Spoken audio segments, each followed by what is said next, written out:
അങ്ങനത്തെ എടുത്ത് സാർ ഇതിൻ്റെ ഉള്ളിൽ വെച്ചു. മാത്രം നിൽക്കണം ഇവിടെ വെച്ച് കൊടുത്തിരുന്നു.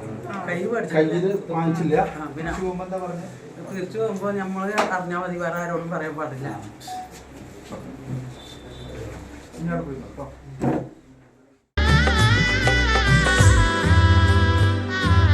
Celebrate the moments of colors. KMT Silks, Perinthalmanna, Kottakkal. കൈക്കൂലി വാങ്ങിയ സംഭവത്തിൽ വില്ലേജ് ഓഫീസർ അറസ്റ്റിൽ. Thuvvur village officer K Sunil രാജിനെയാണ് വിജിലൻസ് സംഘം അറസ്റ്റ് ചെയ്തത്. നീലാഞ്ചേരി സ്വദേശിനി തെച്ചിയോടൻ ജമീലയിൽ നിന്ന് വാങ്ങിയ 20,000 രൂപയും വിജിലൻസ് സംഘം കണ്ടെടുത്തു. Thuvvur village officer K Sunil രാജിനെതിരെ വ്യാപക അഴിമതി ആരോപണങ്ങളാണ് ഉയർന്നിരുന്നത്. നീലാഞ്ചേരി സ്വദേശിനി തെച്ചിയോടൻ ജമീല ഭൂമിയുടെ പട്ടയം ലഭ്യമാകുന്നതിനായി പല തവണകളാണ് വില്ലേജ് ഓഫീസ് കയറിയിറങ്ങിയത്. 52,000 രൂപ കൈക്കൂലിയായി നൽകിയാൽ പട്ടയം ശരിയാക്കി നൽകാം എന്നായിരുന്നു സുനിൽ രാജിന്റെ മറുപടി. സ്വന്തമായി ഒരു വീട് പോലും ഇല്ലാത്ത ജമീല കൈക്കൂലി തുക കുറയ്ക്കാൻ ആവശ്യപ്പെട്ടെങ്കിലും നടന്നില്ല. പിന്നീട് വാർഡ് മെമ്പർ ഉൾപ്പെടെയുള്ള പ്രാദേശിക രാഷ്ട്രീയ പ്രവർത്തകർ ജമീലയെ സഹായിക്കാൻ വില്ലേജ് ഓഫീസറോട് ആവശ്യപ്പെട്ടെങ്കിലും 32,000 രൂപ ലഭിക്കണമെന്നായി. ഇതും ജമീലയ്ക്ക് സംഘടിപ്പിക്കാവുന്നതിലും അപ്പുറത്തായിരുന്നു. പിന്നീട് ആരുടെയൊക്കെയോ കയ്യിൽ നിന്ന് കടം വാങ്ങി 20,000 രൂപ സുനിൽ രാജിന് നൽകുകയായിരുന്നു. ഈ തുകയാണ് വിജിലൻസ് സംഘം കണ്ടെടുത്തത്. 5-6 പ്രാവശ്യം ഇവിടെ വന്നു പോയിട്ടുണ്ട്. അപ്പോൾ സാറ് ധർമ്മനോട് പറയാ അങ്ങനെ വിടും. ഞാനങ്ങനെ പോകും. ചിലപ്പോൾ ഫോൺ അടിച്ചെടുക്കില്ല, സ്വിച്ച് ഓഫ് ആക്കും.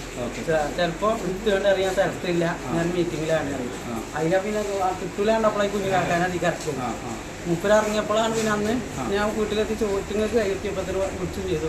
നാളെ 6-7 മണിയാകുമ്പോഴത്തേനും ചെന്നക്കുന്ന് പറഞ്ഞ സ്ഥലത്ത് എത്തണം പറഞ്ഞു.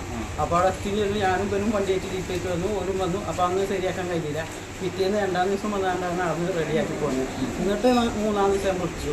അത് 4-ാമത്തെ ദിവസം അയാളെ നമുക്ക് റെഡിയാക്കി ചോദിച്ചോട്ടെ. ചോദിച്ച് അപ്പോൾ തന്നെയാണ് അനിയത്തിൻ്റെ പേപ്പർ കൊടുത്ത് പോവും ചെയ്യുന്നു അവിടെ കഴിഞ്ഞു. ഇവിടെ വെച്ചിട്ട് 3 മാസത്തോളമായിട്ട് ഓരോ പേപ്പറും ഓളെ അപേക്ഷ ഇവിടെ കാണുന്നു.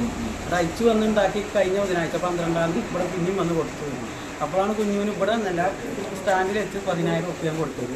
അപ്പോഴാണ് കുഞ്ഞു പറഞ്ഞത് ഈ 10 പോരാ, 30,000 ആണ് സാറ് പറഞ്ഞിട്ടുണ്ട്. നമ്മൾ അതിൻ്റെ പേര് നാസറാണ്. ഈ ബാങ്കിലും ഉണ്ട് ഇവിടെ കൊടുത്തിട്ടില്ല സാർക്ക്. പിന്നെ സാറ് ഇന്ന് വിളിച്ചു വരുത്തിയിട്ട് മിന്നാലൊക്കെ വരാൻ പറഞ്ഞിരുന്നു. അപ്പൊ ഞങ്ങൾക്ക് പൈസ ആയി കിട്ടില്ല. ഞങ്ങൾ ഇറ്റ് പച്ചക്കറി വിറ്റ് ചിലവായിട്ടാണ് ഞങ്ങൾക്ക് പൈസ തരുന്നത്. എങ്ങനെയും തട്ടി തിരിഞ്ഞ് അപ്പൊ പെരുന്നാളെ ചേട്ടേരും. പെരുന്നാളെ ഞങ്ങൾ കയ്യിൽ പൈസ കാണില്ല. അപ്പൊ നേരെ പറഞ്ഞു ഇന്നലെ പോകുകയായിരുന്നു. അപ്പൊ എല്ലാവരും ഇങ്ങനെ ചെയ്തു തരണം. ആൾക്കാരൊക്കെ എത്രയും പൈസ കൊടുക്കാൻ പാടില്ല. ഏത് വില്ലേജ് അത് ഞാനും പണ്ടൊരു വില്ലേജ് കൊടുത്ത്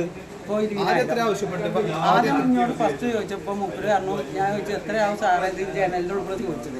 അപ്പോൾ സാറ് പറഞ്ഞു ഒരു 52,000 റുപ്യ ആവും. അപ്പം പറഞ്ഞു സാറേ ഒരു സെൻറ്റ് സ്ഥലത്തിൻ്റെ പൈസ വരുന്നുണ്ടോ ചോദിച്ചാൽ. അപ്പോൾ ചോദിച്ചു മൂപ്പര് എന്ന് വന്നാലും ധർമ്മനോട് പറയാം. ധർമ്മനോട് ഓനോട് ചോദിച്ചാൽ ഒന്നും കൊണ്ടില്ല. പിന്നെ ഡിവൈഎസ്പി ഫിറോസ് എം ഷഫീഖ്, ഇൻസ്പെക്ടർമാരായ ശശീന്ദ്രൻ മേലയിൽ, പി ജ്യോതീന്ദ്രകുമാർ, SI-മാരായ ശ്രീനിവാസൻ, മോഹനകൃഷ്ണൻ, മധുസൂദനൻ, ASI രത്നകുമാരി, SCPO-മാരായ വിജയകുമാർ, ഷൈജു, രാജീവ്, മറ്റു ഉദ്യോഗസ്ഥരായ സുബിൻ, ശ്യാമ, ശിഹാബ്, സുനിൽ, അഭിജിത്ത് എന്നിവരാണ് പരിശോധനാ സംഘത്തിൽ ഉണ്ടായിരുന്നത്. News bureau, Thuvvur.